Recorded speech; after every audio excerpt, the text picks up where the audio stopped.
আসসালামু আলাইকুম। আজকের ক্লাসে তোমাকে স্বাগত জানাচ্ছি।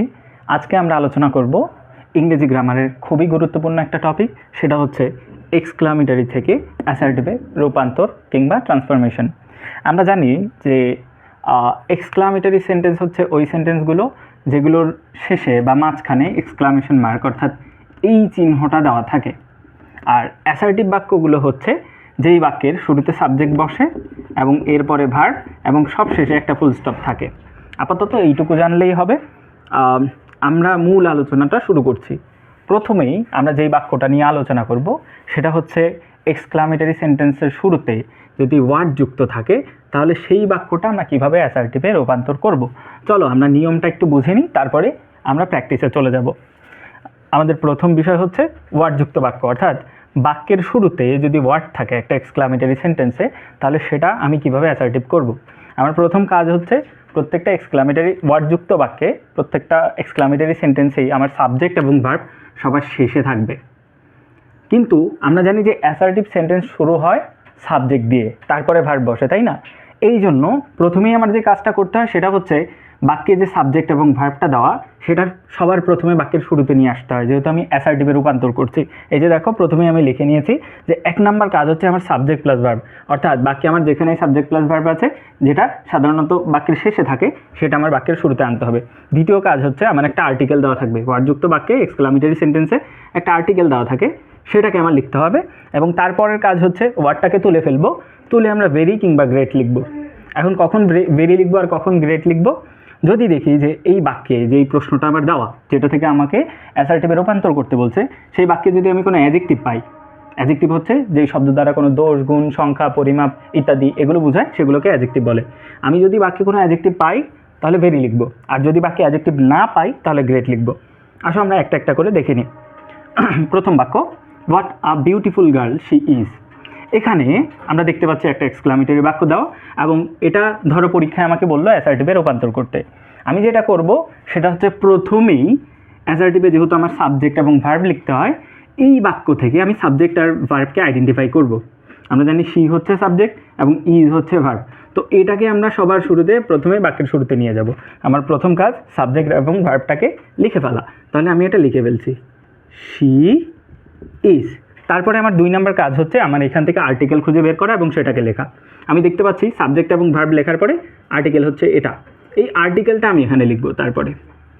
তারপরের কাজ হচ্ছে এই যে আমার ওয়ার্ডটা দেওয়া, এটা তুলে ভেরি কিংবা গ্রেট লেখা। এখন আমি কখন ভেরি কখন গ্রেট লিখবো সেটা তো বললাম। আমি দেখতে পাচ্ছি এই বাক্যে আমার একটা অ্যাডজেক্টিভ দেওয়া আছে, বিউটিফুল একটা অ্যাডজেক্টিভ, তাই না?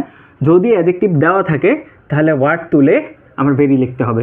যদি এখানে কোনো অ্যাডজেক্টিভ না থাকতো, ধরো এখানে বিউটিফুল ওয়ার্ডটা নাই, what a girl she is যদি এইভাবে দেওয়া থাকতো তাহলে এখানে আমি গ্রেট লিখতাম। কিন্তু যেহেতু এখানে একটা অ্যাডজেক্টিভ দেওয়া, এই জন্য আমি কী করব, ওয়ার্ড তুলে এখানে ভেরি লিখব, ভেরি এইটুকু লিখলাম। দেখো, আমার প্রথম কাজ ছিল হচ্ছে সাবজেক্ট আর ভার্ব লেখা, আমি লিখলাম। তারপরের কাজ ছিল আমার আর্টিকেল লেখা, আমি লিখলাম। তারপরের কাজ ছিল ওয়ার্ড তুলে ভেরি কিংবা গ্রেট লেখা, আমি লিখলাম। এরপরে আমার কোনো কাজ নেই, যেটুকু বাকি আছে আমি শুধু তুলে দিব এখানে। এটুকু আমি লিখে ফেলেছি, এটার কাজ করেছি, আমার বাকি থাকে বিউটিফুল গার্ল এই অংশটুকু, এটা শুধু আমি শেষে লিখে দেব,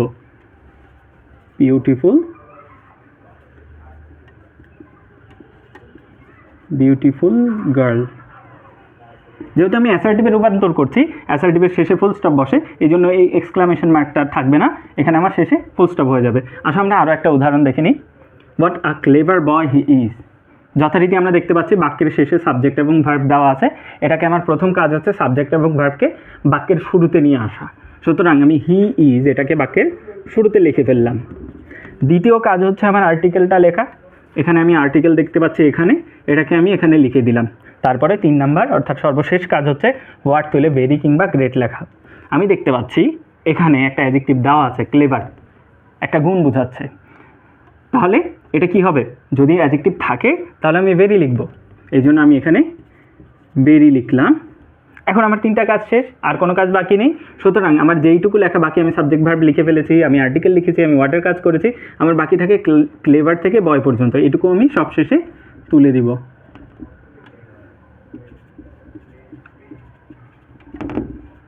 ক্লেভার বয়, শেষে ফুল স্টপ, যেহেতু আমি অ্যাসার্টিভে রূপান্তর করছি। পরের উদাহরণ, হোয়াট এ ম্যান হি ওয়াজ। তাহলে এখানে আমি আবারও দেখতে পাচ্ছি সাবজেক্ট ভার্ব বাক্যের শেষে এটাকে আমার শুরুতে নিয়ে যেতে হবে।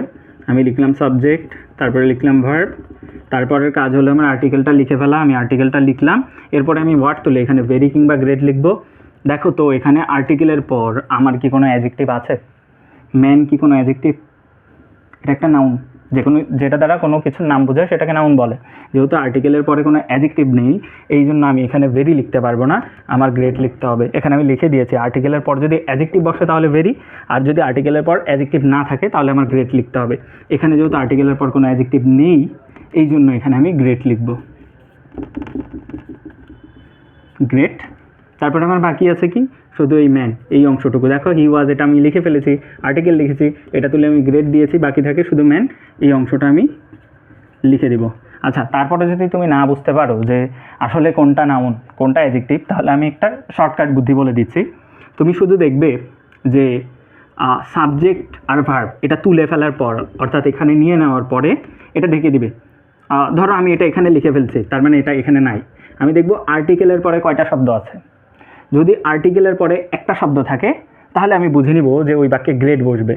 যদি একটা শব্দ থাকে তাহলে গ্রেড বসবে, আর যদি দুইটা শব্দ থাকে আর্টিকেলের পরে তাহলে ওখানে ভেরি বসবে। যেমন এই উদাহরণটা দেখো, what a clever boy he is. তাহলে এই হি ইজটা তুলে আমি এখানে লিখে ফেললাম, অর্থাৎ এইটুকু শেষ, এটুকুর কাজ শেষ। এখন দেখো তো আর্টিকেলের পরে কয়টা শব্দ? ক্লেভার, বয়, দুইটা শব্দ, তাই না? এই জন্য এখানে ভেরি হলো। তাহলে আমরা বুঝলাম যদি আর্টিকেলের পরে নাউন এবং ভার্বকে লিখে ফেলার পরে আর্টিকেলের পরে যদি একটা শব্দ থাকে তাহলে আমি গ্রেট লিখব, আর্টিকেলের পর যদি দুইটা শব্দ থাকে তাহলে আমি ভেরি লিখব। আশা করি বোঝা গেল। চলো আমরা পরের উদাহরণটা দেখিনি। এখানে আমরা দেখতে পাচ্ছি সাবজেক্ট এবং ভার্ব হচ্ছে এখানে, যেটাকে আমার অ্যাসার্টিভ করতে গেলে বাকির শুরুতে নিয়ে আসতে হবে। আমি হি ইজ এটাকে শুরুতে নিয়ে গেলাম, হি ইজ। তারপরে আমার দ্বিতীয় কাজটা কি? আর্টিকেলটা লিখে ফেলা। আমি আর্টিকেলটা এখানে লিখলাম, এটার কাজও শেষ। তারপরে কি করতে হবে? ওয়ার্ড তুলে, যে ওয়ার্ডটা আছে সেটা তুলে ভেরি কিংবা গ্রেট লিখতে হবে। আমি বলেছিলাম যে আর্টিকেলের পরে, অর্থাৎ সাবজেক্ট ভার্বকে তুলে দেওয়ার পর সামনে আনার পরে এটুকু আমি মুছে দিব, মনে মনে এটুকু কেটে দিব। কেটে দিয়ে আমি দেখব আর্টিকেলের পর কয়টা শব্দ আছে। যেহেতু একটা শব্দ আছে এই জন্য গ্রেট হবে, যদি দুইটা শব্দ থাকতো তাহলে ভেরি হবে। তুমি যদি কোনো কারণে অ্যাডজেক্টিভ বা নাউন না চিনতে পারো তাহলে এই পদ্ধতি অ্যাপ্লাই করতে পারো, আর যদি তুমি চিনতে পারো এখানে অ্যাডজেক্টিভ আছে কি নেই তাহলে তো তুমি সেইভাবেই করতে পারবে, সমস্যা নেই।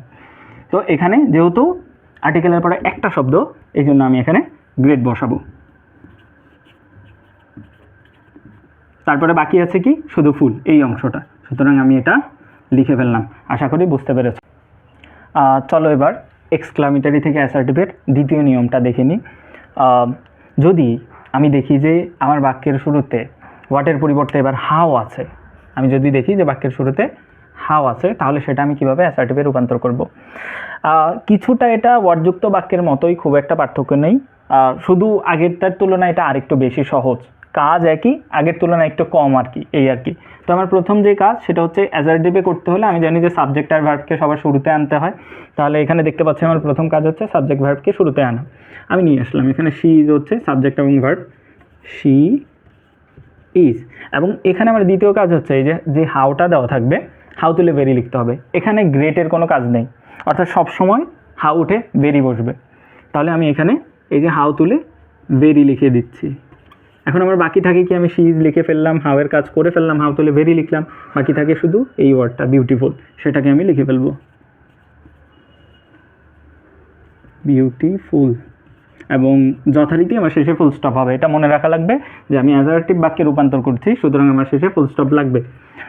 তারপরেরটা আসি, how polite the man was. তাহলে এখানে সাবজেক্ট হচ্ছে দ্য ম্যান এবং ওয়াজ হচ্ছে ভার্ব। তো আমার প্রথম কাজ হচ্ছে সাবজেক্ট এবং ভার্বকে শুরুতে নিয়ে আসা। তো আমি এটা লিখে ফেললাম, দ্য ম্যান ওয়াজ। তার পরবর্তী কাজ হচ্ছে হাউ তুলে ভেরি লিখে ফেলা। তাহলে আমি এখানে লিখলাম ভেরি, এবং সব শেষে একটা ওয়ার্ড বাকি, সেটা হচ্ছে পোলাইট, সেটা আমি শেষে লিখে দেব, শেষে ফুল স্টপ।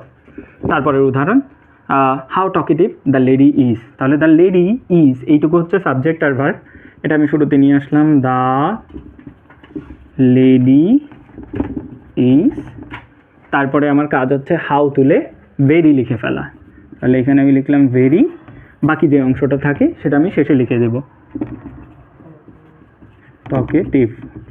ফুল স্টপ, শেষ। আশা করি বুঝতে পেরেছ। চলো এবার আমরা পরবর্তী নিয়মটা দেখে নিই।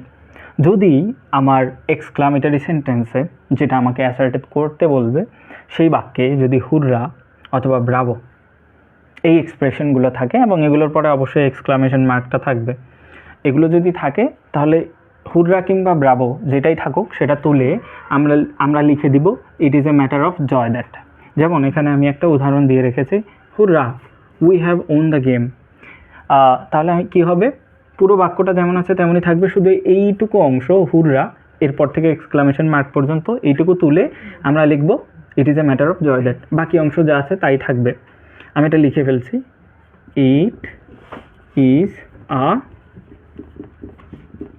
Matter of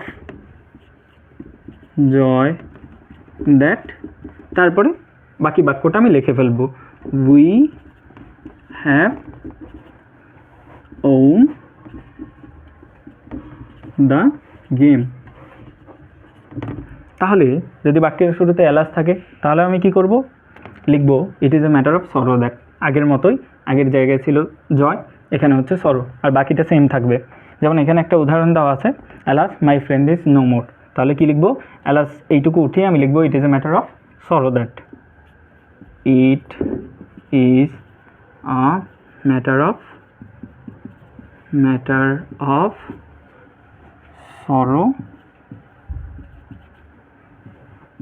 sorrow that.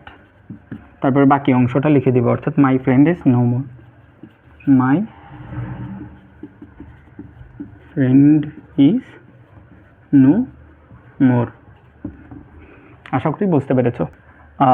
Exclamatory থেকে অ্যাসার্টিভ করার আমাদের শেষ নিয়ম, সেটা হচ্ছে বাক্যের শুরুতে যদি আমি দেখি যে had, were, if, would, that এগুলো থাকে, তাহলে এগুলো তুলে আমি যদি আই উইশ লিখে দিই তাহলে সেটা অ্যাসার্টিভে রূপান্তর হয়ে যায়। তবে এখানে একটা কথা আমাদের কিন্তু মনে রাখতে হবে যে বাক্যের শেষে যেন এই চিহ্নটা থাকে, এক্সক্লামেশন মার্ক। কারণ ইন্টারোগেটিভ বাক্যের শুরুতেও হ্যাড কিংবা ওয়্যার থাকতে পারে, সেই ক্ষেত্রে হচ্ছে কোয়েশ্চেন মার্ক থাকবে, তবে এক্সক্লামেটরির ক্ষেত্রে এক্সক্লামেশন মার্কটা থাকে। তখন মনে রাখতে হবে আমি এক্সক্লামেটরি থেকে অ্যাসার্টিভ করছি মানে আমার হ্যাডযুক্ত বাক্যে, যে বাক্যের শুরুতে হ্যাড আছে কিংবা ওয়্যার আছে, এগুলোর শেষে কোয়েশ্চেন মার্ক না এক্সক্লামেশন মার্কটা থাকবে। তাহলে আমরা শুরু করি। বাক্যের শুরুতে যদি হ্যাড, ওয়্যার, ইফ অথবা উড দ্যাট থাকে তাহলে কি বললাম, আই উইশ বসে। তবে এই ক্ষেত্রে হ্যাড এবং ওয়্যার থাকলে একটু আলাদা আলোচনা আছে, সেটা আমি পরে করব, আগে এই দুইটা বুঝিয়ে নিই। যদি উড দ্যাট থাকে তাহলে কি করব, ওই যে বললাম আই উইশ লিখে দেব। যেমন এখানে একটা উদাহরণ লেখা, would that I could be a child. তাহলে কি করব, এই যে উড দ্যাট এইটুকু অংশ তুলে আমি লিখব শুধু আই উইশ, আর বাকি যা আছে তা থাকবে। অর্থাৎ আমি যদি লিখি আই উইশ, তারপরের অংশ যা আছে তাই থাকবে, অর্থাৎ I could be a child. আর যেহেতু আমি অ্যাসার্টিভে রূপান্তর করছি এই জন্য শেষে আমার ফুল স্টপ হবে। পরের উদাহরণ, if I wire young again. তাহলে কি বললাম, ইফ থাকলেও কি হবে, আই উইশ হবে। সুতরাং এখানে আমি আই উইশ লিখে দিচ্ছি। মনে রাখতে হবে এই আই তুলে কিন্তু আমি এখানে লিখিনি, ইফের পরিবর্তে আমি আই উইশ লিখেছি। তারপরে এই আই থেকে বাকি অংশ পুরোটা থাকবে, অর্থাৎ ইফের পরিবর্তে আই উইশ, তারপরে এই সাবজেক্ট থেকে এখানে আই থাকুক, উই থাকুক, যে কোনো সাবজেক্ট থাকুক, এখান থেকে শেষ পর্যন্ত আমি লিখব আই ওয়্যার ইয়ং অ্যাগেন, শেষে ফুল স্টপ। ওকে, এই দুইটার ক্ষেত্রে আসি। আমরা দেখলাম যে উড দ্যাট কিংবা ইফের ক্ষেত্রে এগুলো তুলে শুধু আই উইশ লিখে দিলে সেটা অ্যাসার্টিভ হয়ে যায়। তবে হ্যাড এবং ওয়্যারের ক্ষেত্রে আমার মনে রাখতে হবে এই দুইটার জায়গায়, অর্থাৎ হ্যাড এবং ওয়্যারের জায়গায় আমি আই উইশ লিখবো ঠিকই, কিন্তু এই দুইটা তুলে দিব না, অর্থাৎ বাদ দিয়ে দিব না। যেমন আমরা উড দ্যাট এবং ইফ এটাকে পুরোপুরি বাদ দিয়ে দিতে পেরেছি, এই দুইটাকে আমার রাখতে হবে। কোথায় রাখবো, সাবজেক্টের পরে, আমি দেখাচ্ছি। যেমন ওয়্যার আই আ বার্ড, এখানে কি হবে, এই যে বাক্যের শুরুতে যেহেতু ওয়্যার আছে এবং শেষে এক্সক্লামেশন মার্ক, আমি বুঝতে পারছি যে এটা এক্সক্লামেটরি সেন্টেন্স। তাহলে এটা আমি অ্যাসার্টিভ করবো কীভাবে, আমরা জানি যে ওয়্যার তুলে আমরা আই উইশ লিখব। এখানে আমি শুরুতে আই উইশ লিখলাম, আই উইশ লেখার পরে তারপরে আমি সাবজেক্টটা দিব, আমি সাবজেক্টটা লিখলাম, তারপরে এই ওয়্যারটা আমার লিখে ফেলতে হবে। অর্থাৎ এটা একেবারে বাদ দিয়ে দিতে পারবো না আমি, যেমন ইফ কিংবা উড দ্যাট বাদ দিতে পেরেছি, ওয়্যারকে আমার রাখতে হবে। কোথায় রাখবো, সাবজেক্টের পরে, অর্থাৎ আই ওয়্যার আ বার্ড, শেষে ফুল স্টপ। আশা করি বুঝতে পেরেছো। আবার বলছি, ওয়্যারের জায়গায় আমি আই উইশ লিখেছি, কিন্তু ওয়্যারটা বাদ দিব না, সেটা কোথায় লিখবো, সাবজেক্ট লেখার পরে লিখে ফেলবো, তারপর বাকি অংশটা লিখবো, শেষে ফুল স্টপ। পরের উদাহরণটা হ্যাড, আগের মতো ওয়ারের মতোই, এটা বাদ যাবে না, এটা সাবজেক্টের পরে চলে যাবে। তো হ্যাডের জায়গায় আমি শুরুতে আই উইশ লিখছি, আই উইশ, তারপর সাবজেক্টে আমি লিখলাম আই, তারপরে এই হ্যাডটা এখানে চলে যাবে, বাদ যাবে না। হ্যাড, তারপরে বাকি অংশ লিখে দেবে, the wings of a bird, তাহলে the wings of a bird. আশা করি বুঝতে পেরেছো। তাহলে এর মাধ্যমে আমাদের এক্সক্লামেটরি থেকে অ্যাসার্টিভে রূপান্তরের আলোচনা শেষ হলো। ধন্যবাদ।